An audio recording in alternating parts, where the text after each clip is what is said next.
Let's all just take a step back and chillax a little bit. We're going to be talking about some summer gaming. What I mean by that is summer is usually correlated in the past and probably a little bit today is just a slower time for games. Games don't really come out during the summer. It's more of a busy outside activity. What I want to ask you guys is, as far as this whole summer theme, do you think this summer slowdown, quote unquote, is it real? I'm going to stop you right there, John. Stop me right there. I think the reason why they don't pump out a lot of games in the summer is so you can play all the games you haven't played yet. You think that's number one reason? Probably not for investors or anything, but that's definitely why it's a thing for me, because there are so many games that just like slip through the fingers to where like, hey, I need to play this, and there's nothing new coming out now, so I'm going to get around to playing this now. Summer feels like the calm before the storm. Because, I mean, obviously what's next after summer is fall, and that turns into a shit show. Mm-hmm. But, Andy, what do you think? I think that the summer, there has to be some kind of historical precedent, because it's like none of the big companies put out anything huge for the summer. So I'm pretty sure that over the years they've learned that more people are out doing stuff, or maybe they feel bad for buying a big game and staying in for a weekend, so they just don't feel like buying the games.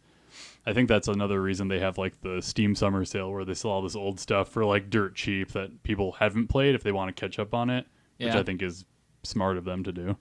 Yeah, I kind of agree. I mean, I'm with both of you guys. I think summer as a whole is always, especially with like when we were back in school, summer you did anything you want. And it makes times for people to catch up on their games. And I can't think of a major big game release that came out during the summertime. The most recent one I can think of, and it's not really count, is Injustice 2. Came out like at the end of, I think it was beginning of June last year. Last of Us came out in June. Did it? Mm-hmm. I mean, that was a while ago, but that's the one that sticks out in my head. Yeah.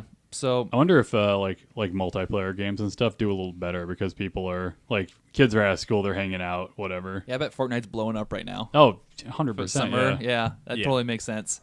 So I want to ask you guys, since we're kind of, I don't know, middle-aged gamers, you want to call us that? Is that fair? Oh, God. Is that a fair term? Isn't middle-aged like 40 years old? Sure. Maybe not. Maybe gaming years, it means you're almost in your 30s. We're some 20-something gamers.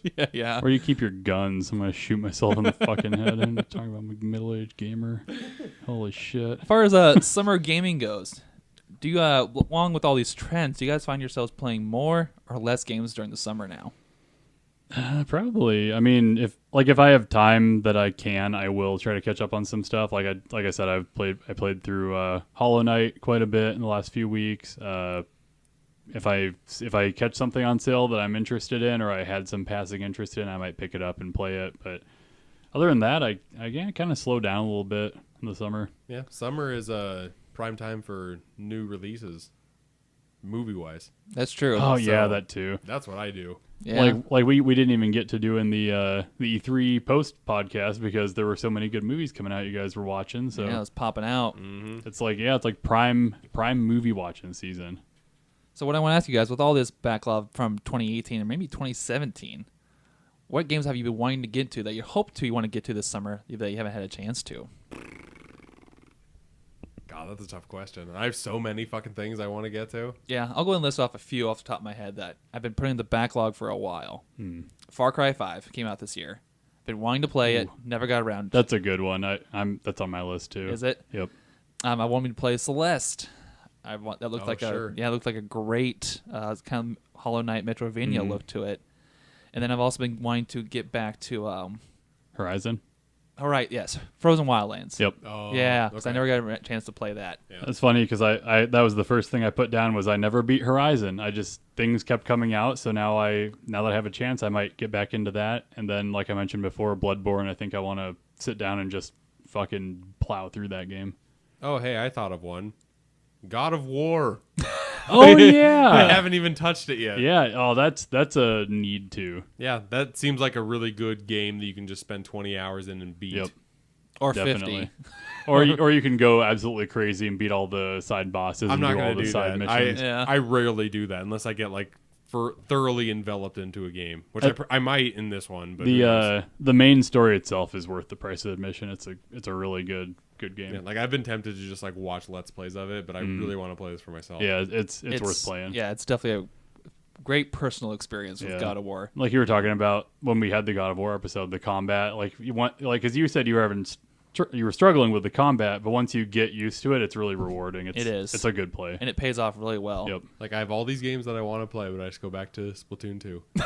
It's just like, oh, this just feels good. Splatoon seems like a summer game to me. It's bright and colorful, and there's like a ton of like people walking around in swimsuits and shit in that game. Yeah, that seems like a summer game. And I'm gonna fucking play that when I get home. And the expansion, fun. Expansion's great. It's a $20, and it feels like the next step in what that game's going to get to eventually. Right. So it's really good. Along the summer theme, I ask you guys to go back in your memory lane and go back to your younger days. Can you guys think of your favorite summer gaming? See, I'm a rare type because my parents didn't let me have any gaming consoles growing up. Yeah, so I went over to Seth's house, a friend. Yeah, in elementary school, and I went to his house in the summertime pretty much every fucking day. Sure. And we just fucking played the shit out of games. Like we play games and fuck around outside and that type of shit. But yeah, I don't really have any games in mind. I just have like that type of thing. Like I had handheld systems and I could bring those anywhere. So gotcha.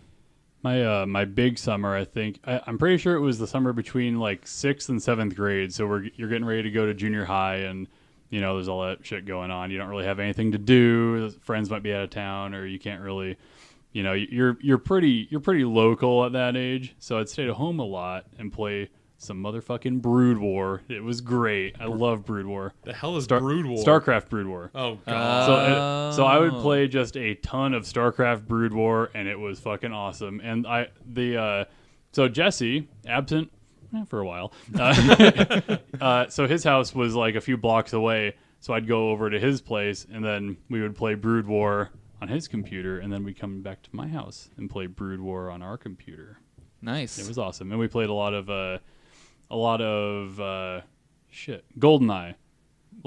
of GoldenEye, a lot of Mario Tennis 64, which is why it's kind of a bummer that this one sucks. That it just came out. Doesn't suck, but whatever. That I'm not going to get Single player sucks. Yeah. Which I hold that the N64 Mario Tennis was the best.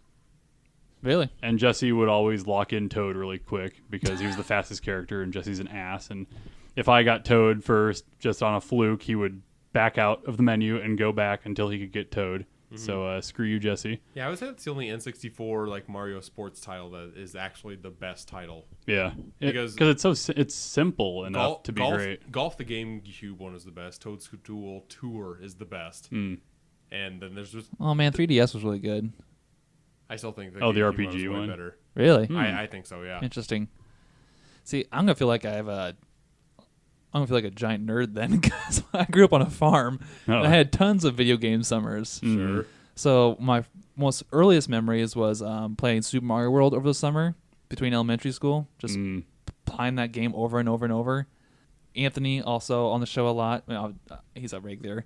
Me and him in like a summer of Harvest Moon on GameCube. Gross. Oh no. Yeah, just farming simulating back in that game. Like that was one of my favorite things. And then like one year I was in college, and I think it was when me and Jake and I were living together. Banjo-Kazooie and Tooie had just got imported to the Xbox 360. Sure. Oh yeah. And I would just sit in this basement and just play the ported version of those games that summer. It was fantastic. I guess I had another older summer. I think it was junior or senior year of high school. It was WoW summer. Oh yeah. So I had me and some friends. We'd get together and all hook up to the internet on laptops and play some WoW. And well, I have a more embarrassing story. Oh, please.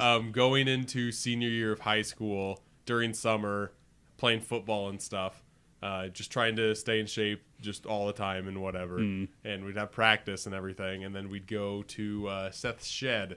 And sometimes we would just play games, like he had some TV set up in there. But there were a few times to where there was a good probably like month and a half span where every day we'd go back to his place and we'd play DDR. And I'm talking about like 3 to 4 hours of DDR. That is fucking amazing. Yeah. And like we would memorize fucking songs and just get them down pat to where like we would make routines to where like we'd have like pads right next to each other, and I would hold down my feet on both pads, and he'd roll over my back, and just we would switch pads. It was so fucking gross. Oh my god! But it was That's the best. amazing. Yeah, it was the best. And obviously, this is no surprise, but I have some more recent summer nastiness. Go on, Joe. 2015 was the year of The Witcher 3. Oh, We don't want to talk about this. So, total hours of Witcher 3. I think that summer, Nope, total. Do that summer and then do total. that summer was probably 200 hours, and like I think my overall Witcher 3 experience was like over 400. Yeah. yeah. Repeat John. value in New Game Plus is very dangerous. Do not release Cyberpunk. You will kill John. Yeah, it'll kill his relationship, for fuck's sake. CD Projekt Red, please. Stop. Then most recently, Persona 5 dominated my summer last yeah. year. That was one of the backlog games I wanted to dedicate to summer, and I played it all last year. And man, yeah, that was probably like a solid month out of the summer that I played Persona 5.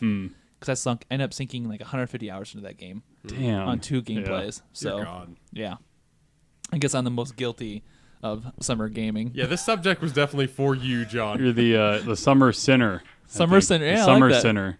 That's John. You win. Summer sad sack. And Jake, you're number 2 with DDRs. Don't even start. That's true.